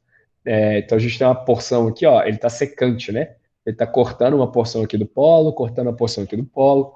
A gente vai ter a sobreposição das imagens. Essa representação ela não é muito boa para trabalhar com feições muito no polo. Aí a gente tem que recorrer a uma daquelas outras que a gente tem lá, né? Um cone secante ou um plano no polo, que facilita toda a nossa representação. Tranquilo? Então aqui, ó, tá o formatinho dela bonitinho, como é que tá a representação do nosso planeta. Sem problema até agora?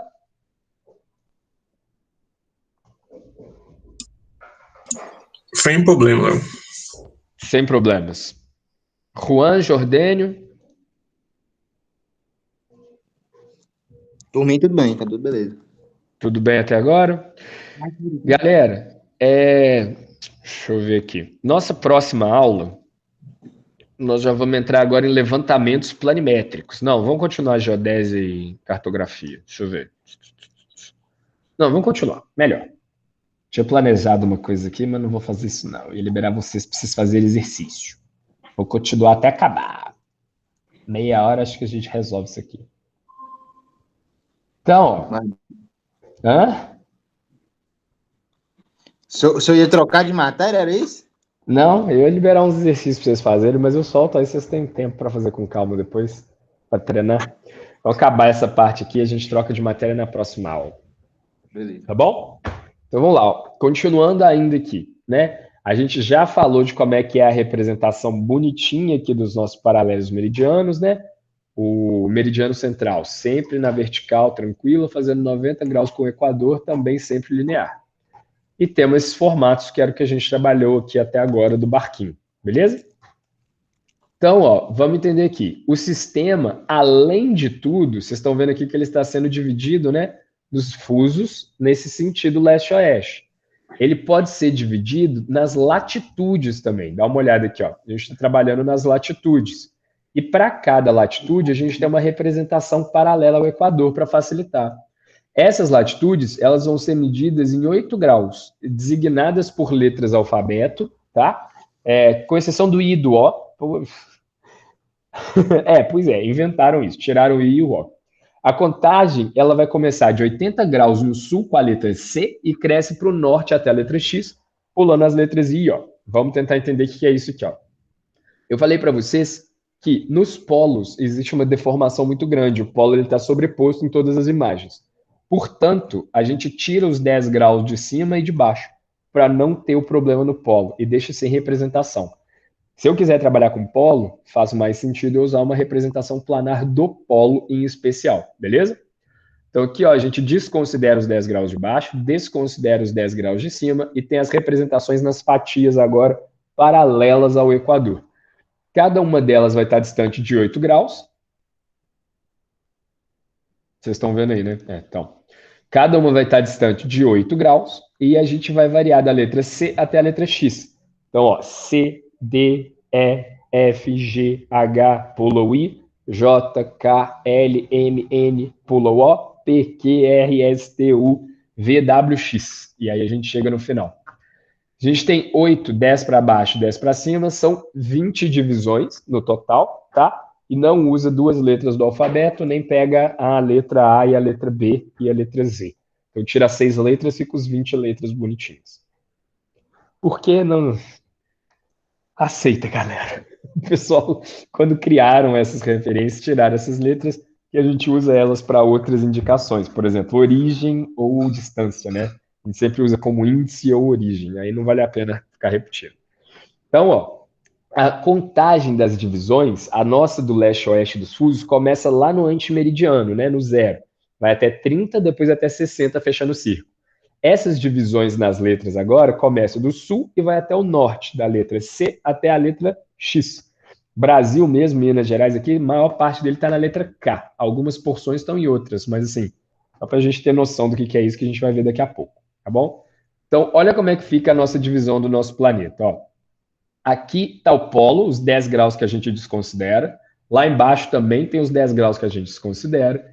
E aí a gente começa aqui no antimeridiano, ó, a linha de data. Aí tem o primeiro fuso, o segundo fuso, o terceiro fuso, e os fusos vão crescendo no sentido do leste aqui, ó. Sentido leste de rotação, tá vendo? A gente aqui no Brasil, ó, no Minas Gerais, a gente está mais ou menos aqui, ó, 23 no fuso 23. Tem uma porção que está no 24, uma porção que está no 22 e uma cidade no 25. O Brasil tem um monte de fuso, né? Mas a maior parte nossa aqui em Minas Gerais para a gente está aqui nesse fuso 23. Então os fusos vão crescendo, né? Da linha 0 aqui, ó, que é o antimeridiano. Aqui está o meridiano de Greenwich, ó, pro lado de cá. Vai crescendo fuso 1, fuso 2, fuso 3, representa até chegar no fuso 60. E aqui a visão da Terra, ó. Aqui de novo representando o fuso 0, né? O primeiro, ó, a linha do antimeridiano. E começa a contar os fusos. Cada linhazinha dessa está representando um fuso. E as letras são medidas aqui, ó. Tá vendo? Essas porções aqui no meio são as letras que a gente tem aqui. Então, a variação aqui no sentido leste é de 6 graus para cada fuso. E a variação norte-sul é uma variação de 8 graus para cada fuso. Que é aquele desenho que a gente tinha aqui. Deixa eu pegar ele aqui de novo. Ah, eu fechei? Calma aí. Só colocar ele aqui para vocês. Tem alguém gritando aqui no corredor. São esses desenhos aqui, ó. Projetou? Projetou. Então, ó, para os nossos fusos, essa é a abertura de 6 graus. É esse lado aqui. Para os nossos, a parte dos paralelos, a gente tem essa abertura aqui. Para cada um deles vai ser 8 graus. Vai dividindo de 8 graus até chegar lá em cima. Beleza? 8 graus aqui, ó, de baixo para cima. E 6 graus daqui do oeste para leste.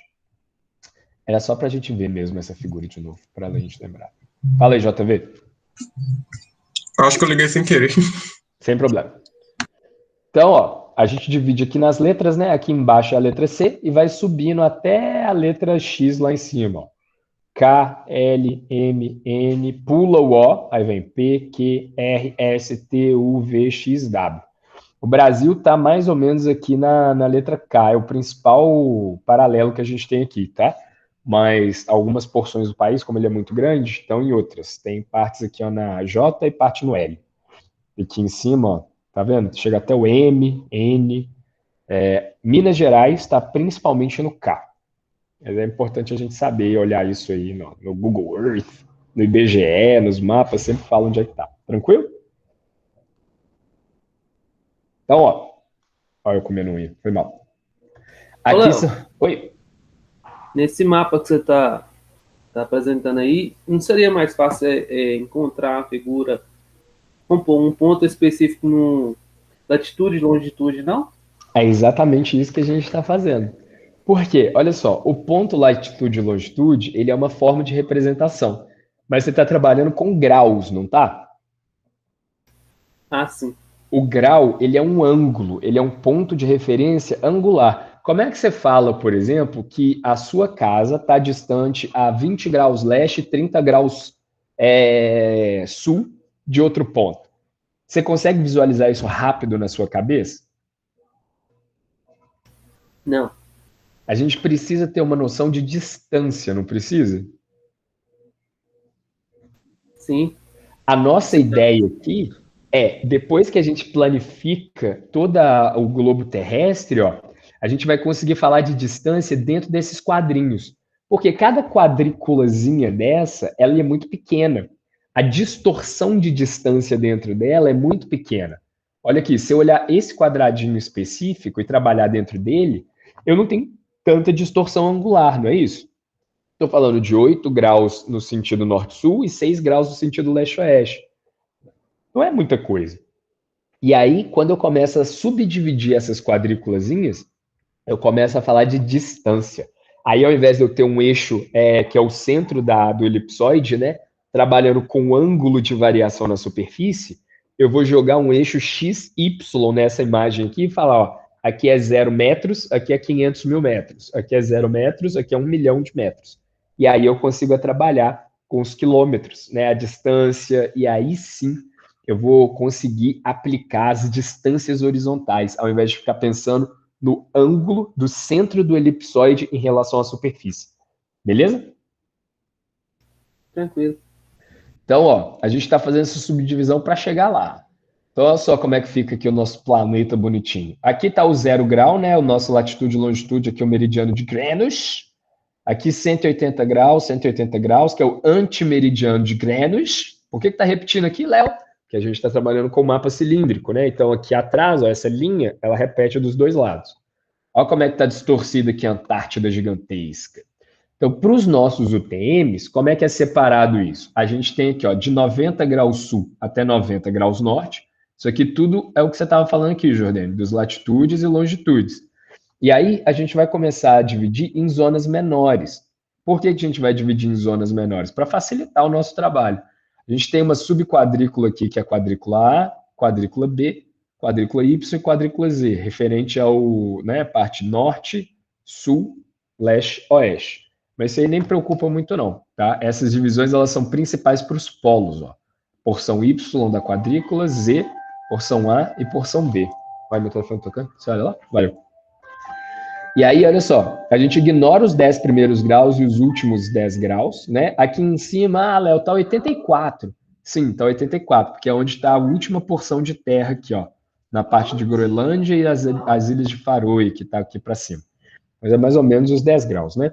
Então a gente vai começar a separar aqui, ó, de 8 em 8 graus, ó. C, D, E, F, G, H, J, K, L, M, N, pulou O, P, Q, R, S, T, U. Então, cada faixa dessas, agora vai ter uma letra. Então, se eu falar, é igual batalha naval, né, galera? Se eu falar lá, J20, então eu vou pegar o J e o 20 aqui, ó. Aí eu vou ter aqui o ponto certinho. E aqui os nossos fusos, ó. Aqui é o antimeridiano, né, de 0. Aí tem o primeiro fuso. Fuso 1, fuso 2, fuso 3, fuso 4, fuso 5, fuso 6. Repara que agora o nosso planeta está dividido nos 60 fusos aqui, ó, norte-sul, e todos esses outros fusos de leste-oeste aqui, ó. Bonitinho. Então agora eu posso jogar minha batalha naval e saber exatamente onde é que está a quadrícula. A gente aqui em Janaúba, a gente está, né?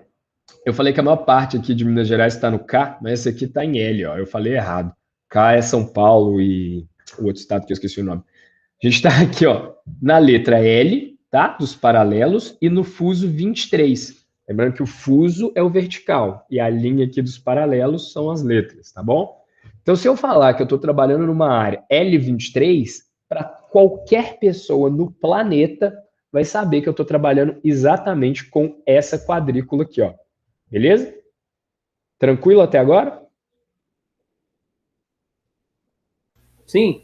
Então é para isso que a gente faz essas divisões, né? Então, assim, estou trabalhando lá nos Estados Unidos, na cidade de Nova York, que é mais ou menos aqui. Vou trabalhar lá, ó, no paralelo S, fuso 17. Não tenho certeza não, viu, galera? Não sei onde é que fica Nova York, não. Mas estou trabalhando aqui, ó, na cidade do Cabo, que aí eu sei.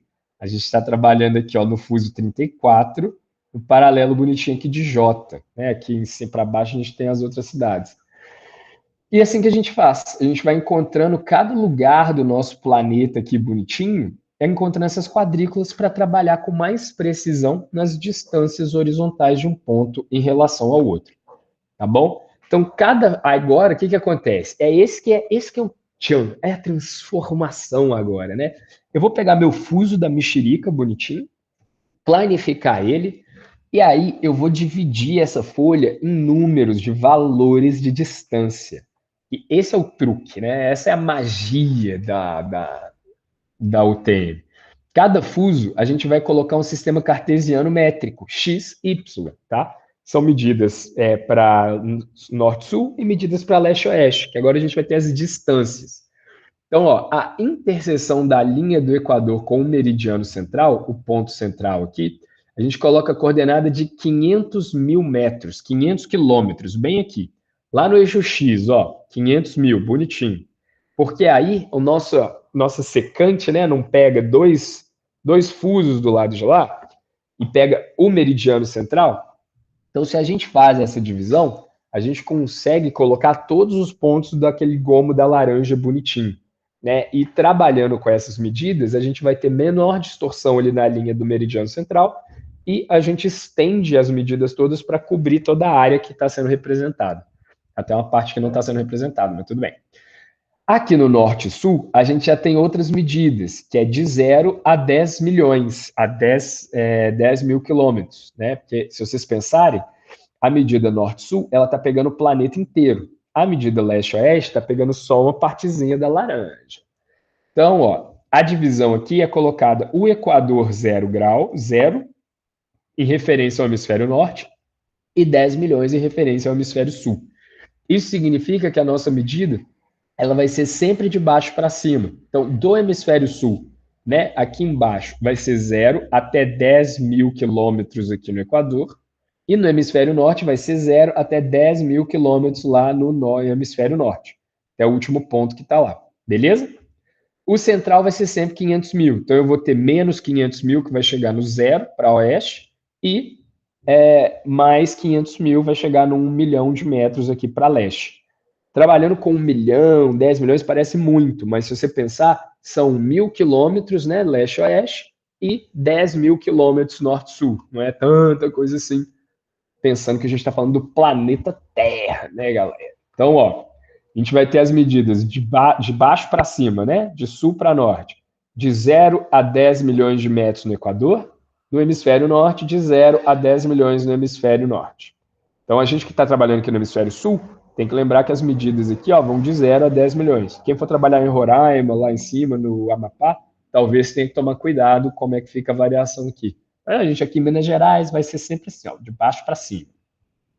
A linha central é atribuída uma medida de 500 mil. Então, se agora eu tenho vários gominhos com medidas de 500 mil, se eu falar do quadrado específico, olha esse quadrado aqui, ó. Dessa porção aqui, eu estou falando de um lugar muito específico no planeta, que é essa quadrícula aqui.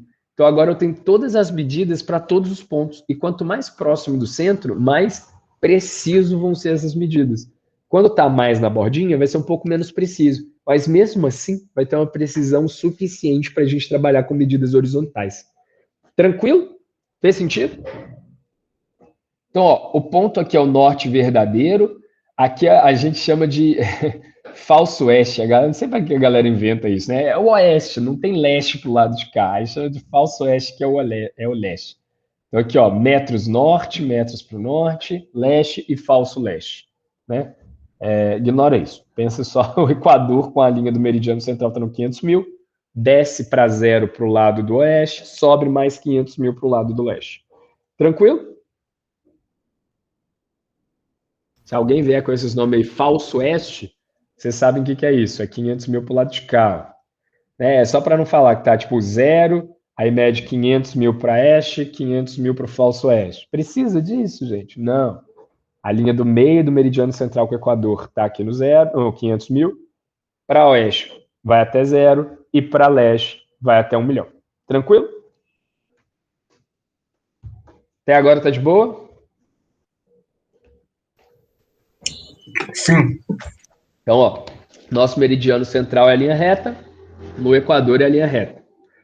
Para subir aqui, ó, do 0 para 10 milhões de metros, vai do hemisfério sul, desde a parte lá do sul, né, até aqui no Equador, e no hemisfério norte começa a contar do Equador para cima. Vai. Tá. Belezinha? Sem problema? Sem problema. Vamos embora. Então, galera, agora eu quero identificar o número do meu fuso, né? Existem fórmulas para isso. O jeito mais fácil é ir no Google Earth procurar, ou então digitar na internet. A internet é maravilhosa para isso. Fuso da cidade tal. Vocês vão cair direto numa representação global no Google Maps ou qualquer outro mapa, as imagens da Esri, o do ArcGIS, QGIS, qualquer um desses dados que você pega no IBGE ou qualquer outro site semelhante ao IBGE de outros países, vai te dar essa informação muito rápida. Mas você pode simplesmente calcular, né? O fuso vai ser sempre 30. Opa, o que eu apertei aqui? Ah, tá aqui. 30 mais o ângulo de abertura no plano do Equador dividido por 6 graus. Que a abertura é sempre de 6 em 6 graus, não é? Então, se eu pego a medida daquela abertura do ângulo dividido por 6, eu vou encontrar ali, ó, um número específico. Como essa abertura vai de 0 a 360, o máximo que a gente vai ter aí, ó, é 360 dividido por 6. 60 mais 30, 90, vai dar um fuso super esquisito aí, tá bom? Na verdade, ele abre 180, né? Tava falando de meridiano. Cadê? Aqui não tem as figuras dos meridianos, não. Então, ó, vai abrir do lado para cá a abertura no Equador de 0 a 180 e daqui para trás de 0 a menos 180, né? O maior ângulo que a gente pode encontrar aqui, ó, é o menos 180, né? Menos 180 dividido por 6 dá 30, dividido por 6, vai dar menos 30 mais 30, zero. Só que a gente sabe que não existe fuso zero, então é o fuso 1. Né? Ele vai estar no meridiano, o meridiano central dele vai ser o meridiano zero, e aqui vai ser o fuso 1. Tranquilo? Sem problema? Não precisa fazer isso não, galera. Entra lá no Google Earth, entra lá no Google Maps, entra lá no IBGE, procura assim, fuso Janaúba, fuso Rio Branco, fuso, sei lá,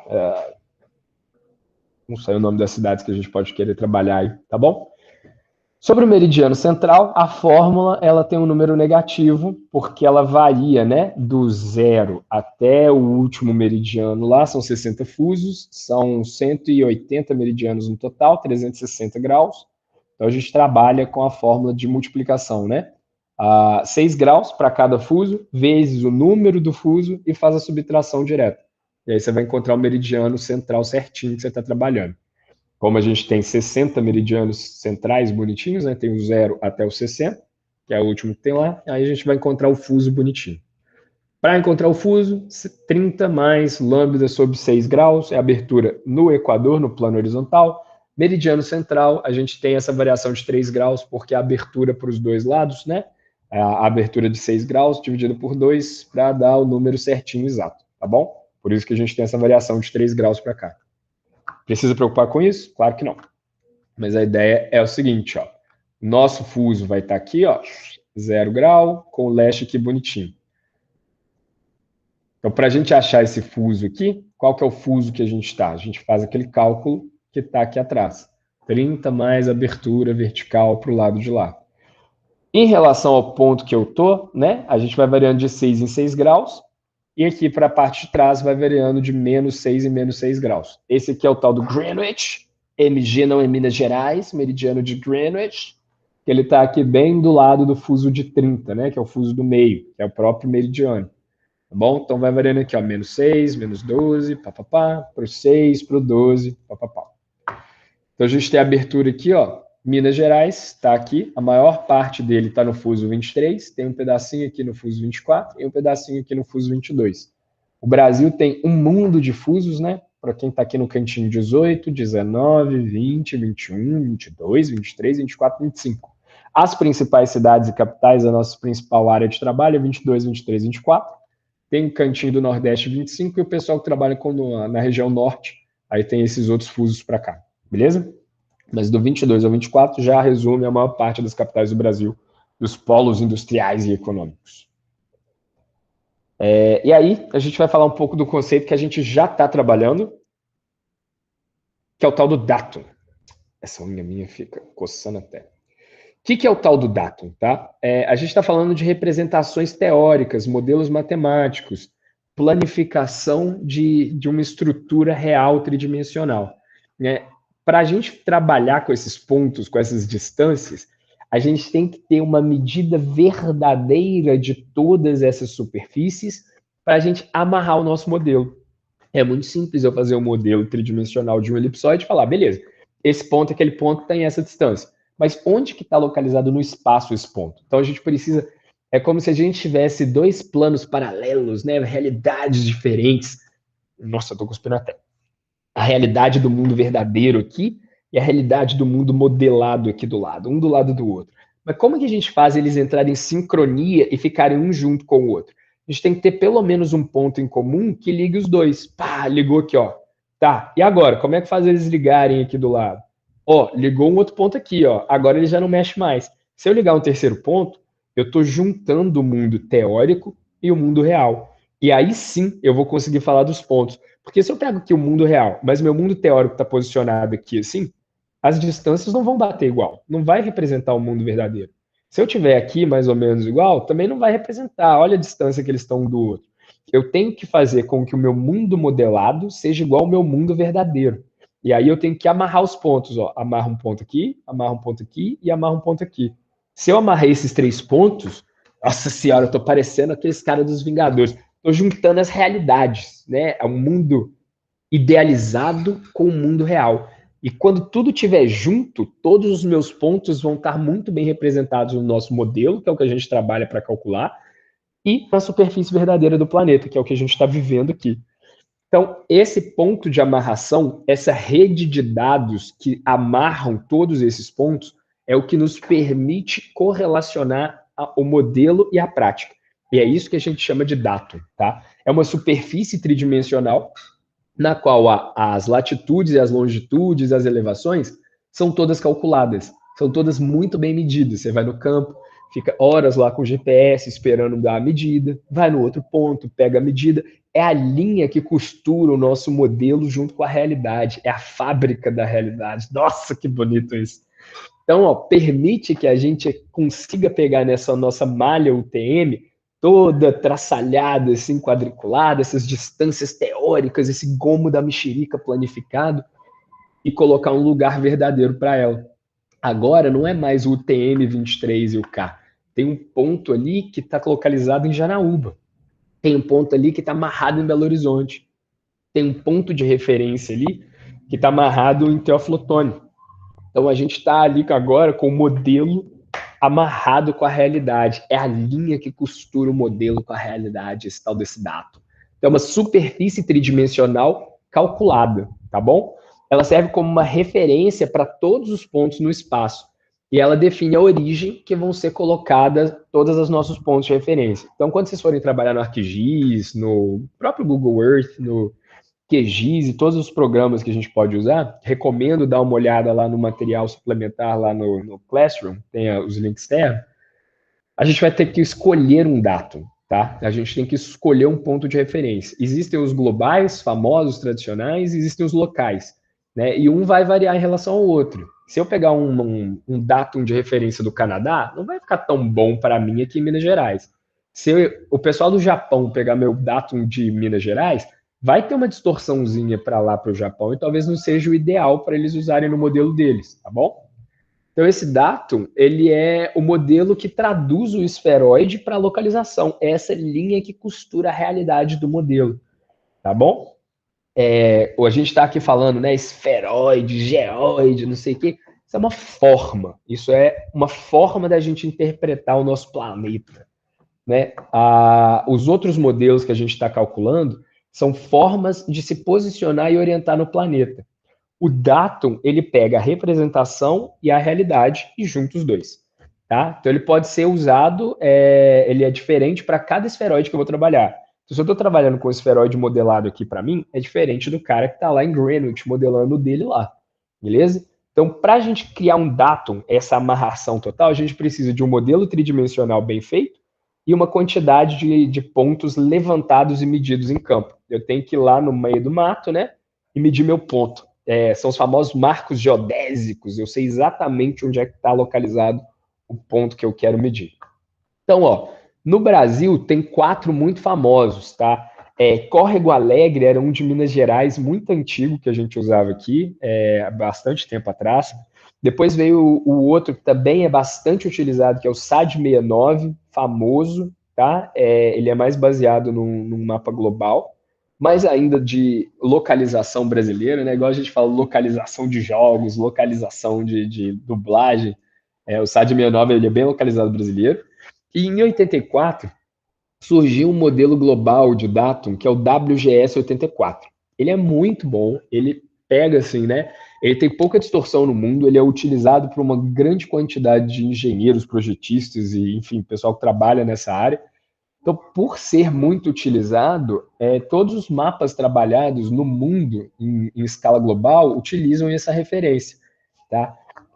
Aí, o que surgiu em 2000? Esse CIRGAS 2000 é uma adaptação desse modelo global do WGS posicionado no Brasil.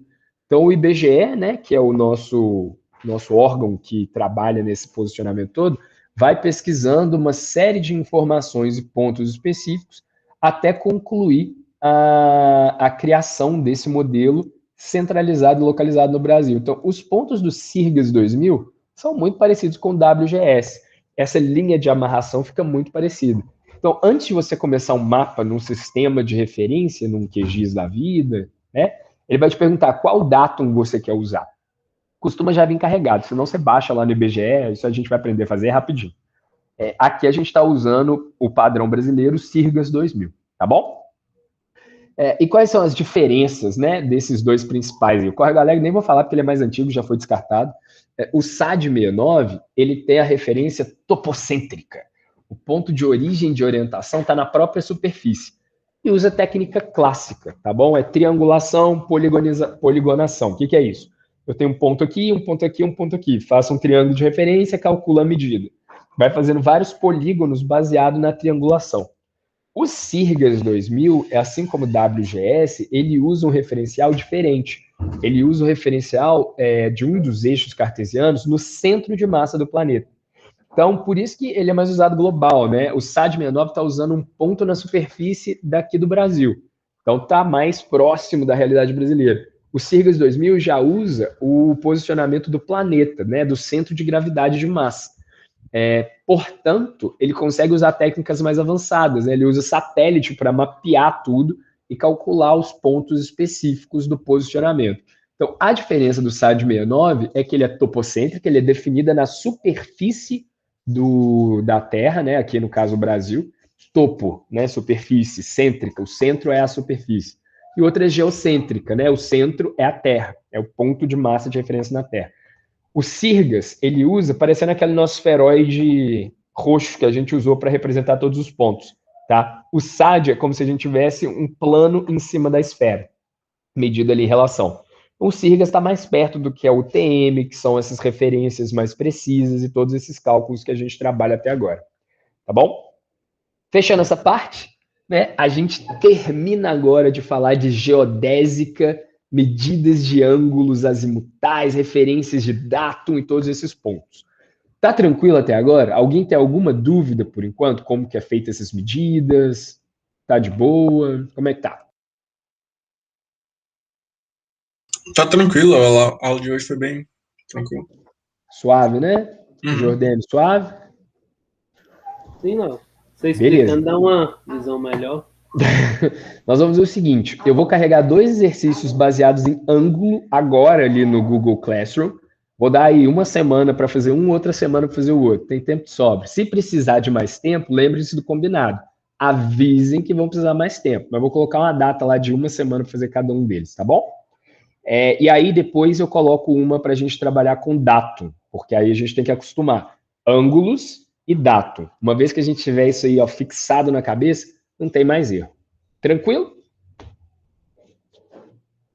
Sim. Pessoal, então, por hoje é só. Muito obrigado a participação de vocês. A gente se vê na quarta-feira. E aí, se eu não me engano, a gente vai começar a trabalhar com os referências de planimetria. Tranquilo? E aí a gente já começa a pensar um pouco nos projetos, nos seminários, e aí fica mais fácil da gente trabalhar. Um abraço para vocês e a gente se vê na quarta. Falou! Um abraço. Falou, até mais.